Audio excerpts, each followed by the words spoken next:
ദൈവാത്മാവ് നടത്തുന്നവർ ഏവരും ദൈവത്തിൻ്റെ മക്കളാകുന്നു. റോമർ 8:14. അങ്ങനെ നിന്റെ ദാരിദ്ര്യം വഴിപോക്കനെപ്പോലെയും നിന്റെ ബുദ്ധിമുട്ട് ആയുധപ്പണിയെപ്പോലെയും വരും. സദൃശവാക്യങ്ങൾ 24:34. ദുഷ്ടന്മാരോട് അസൂയപ്പെടരുത്, അവരോട് കൂടെ ഇരിപ്പാൻ ആഗ്രഹിക്കുകയും അരുത്. സദൃശവാക്യങ്ങൾ 24:1. ജീവനുള്ളവരൊക്കെയും യഹോവയെ സ്തുതിക്കട്ടെ. യഹോവയെ സ്തുതിപ്പിൻ. സങ്കീർത്തനങ്ങൾ 150:6. നന്മയും കരുണയും എൻ്റെ ആയുഷ്കാലമൊക്കെയും എന്നെ പിന്തുടരും.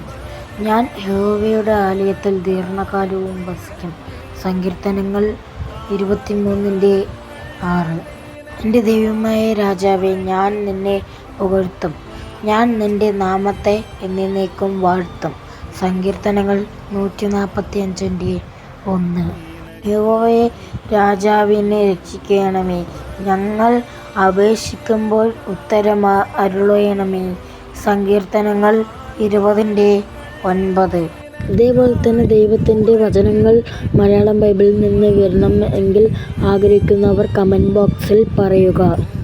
അപ്പം മറക്കാതെ എല്ലാവരും ലൈക്ക് ചെയ്യുക, ഷെയർ ചെയ്യുക, DD Mahesh YouTube channel subscribe ചെയ്യുക.